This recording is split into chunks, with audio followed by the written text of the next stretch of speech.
నిన్న నీ గురించి దీప గురించి కొంచెం సీరియస్ గా మాట్లాడాను. కొంచెం ఓవర్ రియాక్ట్ అయ్యానేమో అనిపించింది. తను చిన్న వయసు నుంచి మీ ఇంట్లో పెరిగింది. మీరిద్దరూ బావ మరదళ్ళు. ఇద్దరి మధ్య ఒక బాండింగ్ ఉంటుంది. ఆ చనువుతో దీప నీతో డాన్స్ చేసి ఉంటుంది. నేనే దాన్ని తప్పుగా అనుకున్నాను. సీరియస్గా మాట్లాడాను, కోపంగా ప్రవర్తించాను. సారీ రాజ్.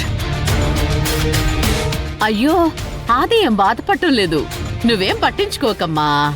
కానీ రాజ్ని చూస్తుంటే అలా అనిపించడం లేదు.